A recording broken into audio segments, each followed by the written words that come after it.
दोस्तों, रचना की उम्र 5 साल की थी। घर में पैसों की कोई कमी नहीं थी। उसके पापा का बहुत बड़ा बिजनेस था।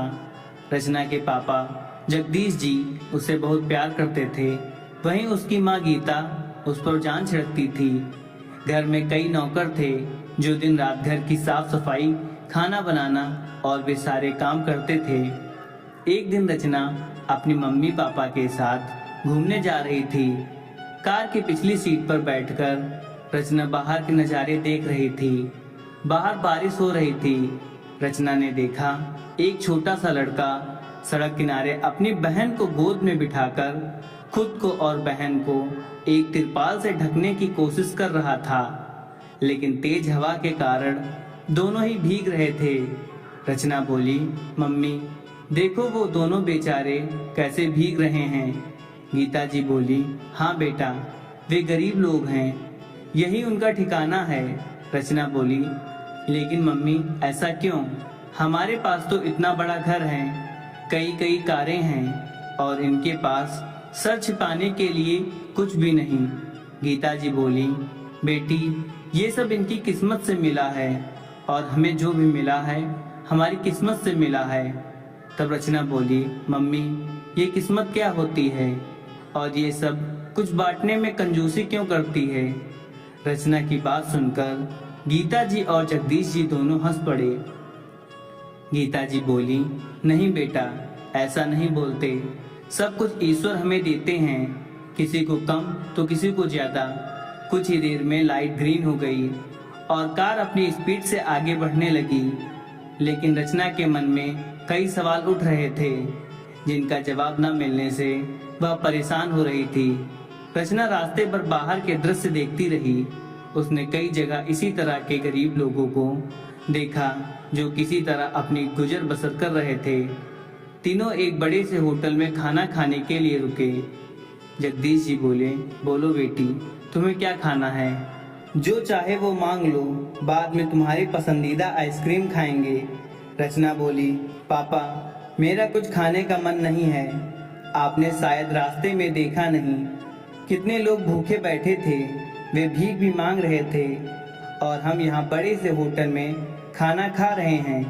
गीता जी बोली, बेटी तुझे क्या हो गया है? वो लोग गरीब हैं तो हम क्या कर सकते हैं? अगर उनकी किस्मत में पैसा होगा तो वे भी अमीर हो जाएंगे और इससे भी अच्छे होटल में खाना खा पाएंगे। तुझे पता है पहले तेरे पापा के पास भी इतने पैसे नहीं थे, लेकिन फिर इन्होंने बहुत मेहनत की और किस्मत ने साथ दिया, तभी आज हम यहाँ तक पहुँच पाए हैं। रचना बोली, लेकिन मम्मी हम कुछ लोगों की मदद तो कर सकते हैं जिससे वे दुखी ना रहें। जगदीश जी बोले, अच्छा ठीक है बेटा, आप खाना खाओ और मज़े करो। जब हम यहाँ से जाएंगे तो कुछ खाना पैक करा लेंगे और तुम अपने हाथों से उन गरीबों में बांट देना।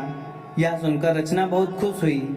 जगदीश जी ने जाते समय खाना पैक करवाया और उसी जगह पहुंच गए जहां रचना ने उन लोगों को देखा था।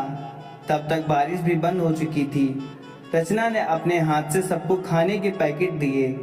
वह कुछ आगे चली तो वहीं छोटा सा लड़का अपनी बहन के साथ बैठा था। रचना ने एक पैकेट उन दोनों को भी दे दिया। वह छोटी सी बच्ची रचना की ओर हाथ बढ़ाने लगी। रचना उसकी ओर बढ़ी, तभी गीता जी ने उसे रोक दिया। गीता जी बोली, बेटी क्या कर रही हो? देखो वो कितने गंदे कपड़े पहने हैं, वो भी गीले, और तुम उसे गोद में लेने जा रही थी, तुम्हारे कपड़े गंदे हो जाते, चलो यहाँ से। गीता जी और जगदीश जी रचना को लेकर कार की तरफ चल दिए। रचना बोली, मम्मी मुझे छोड़ दो, मैं उन बच्चों के साथ खेलूंगी, वो मुझे अपनी छोटी बहन की तरह लग रही है। जगदीश जी बोले, रचना तुम बहुत जिद्दी हो गई हो, चलो चुपचाप। पापा की डांट सुनकर रचना सहम जाती है और चुपचाप गाड़ी में बैठ जाती है। कुछ ही देर में तीनों घर पहुंच जाते हैं। रास्ते में तीनों ने एक शब्द भी नहीं बोला। घर आकर रचना चुपचाप अपने कमरे में चली जाती है। रात को गीता जी रचना के कमरे में गईं। रचना बोली, आप सब अमीर लोग हैं, बहुत खराब हो, गरीबों से नफरत करते हो। आप लोगों से सारे पैसे अपने पास रख लिए, इसलिए वे लोग गरीब हैं। गीता जी उसे बहुत समझाती हैं, लेकिन रचना के मन में अपने माता पिता और सभी साथ वालों के लिए नफरत सी पैदा हो गई थी। कुछ दिन बाद रचना का जन्मदिन आने वाला था, लेकिन रचना ने जन्मदिन मनाने से साफ मना कर दिया। जगदीश जी बोले, मेरी गुड़िया अब तक अपने पापा से नाराज है। रचना बोली, नहीं पापा, लेकिन मैं जन्मदिन एक शर्त पर मनाऊंगी।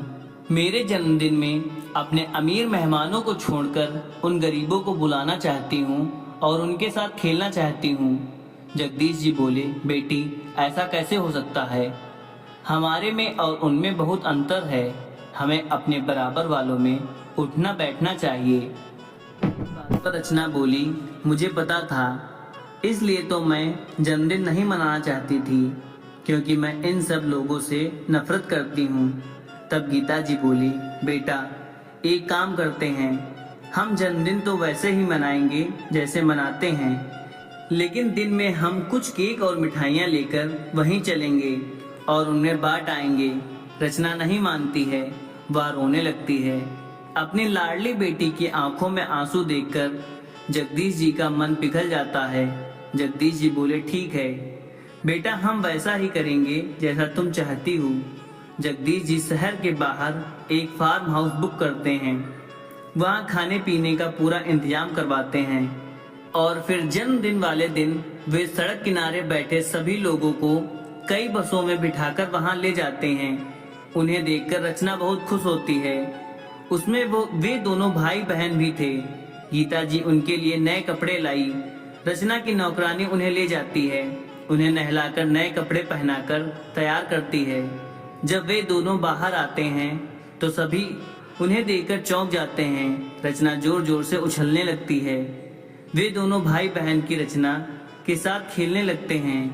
कुछ देर बाद रचना सबके साथ मिलकर केक काटती है, फिर सब खाना खाते हैं। जाते समय जगदीश जी सभी को पैसे देते हैं। सभी लोग रचना को बहुत आशीर्वाद देकर अपनी अपनी बसों में बैठकर वापस चले जाते हैं। रचना की खुशी देखकर उसके माता पिता बहुत खुश होते हैं। तब से उनकी सोच बदल जाती है। वे अब गरीबों के लिए बहुत करने लगते हैं और अपना हर त्योहार, हर खुशी व हर पल अब उन्हीं लोगों के साथ मनाते थे। एक छोटी सी बच्ची की जिद ने दोनों के सोचने का तरीका बदल दिया। दोस्तों, अगर वीडियो अच्छी लगी हो तो एक लाइक शेयर जरूर करें।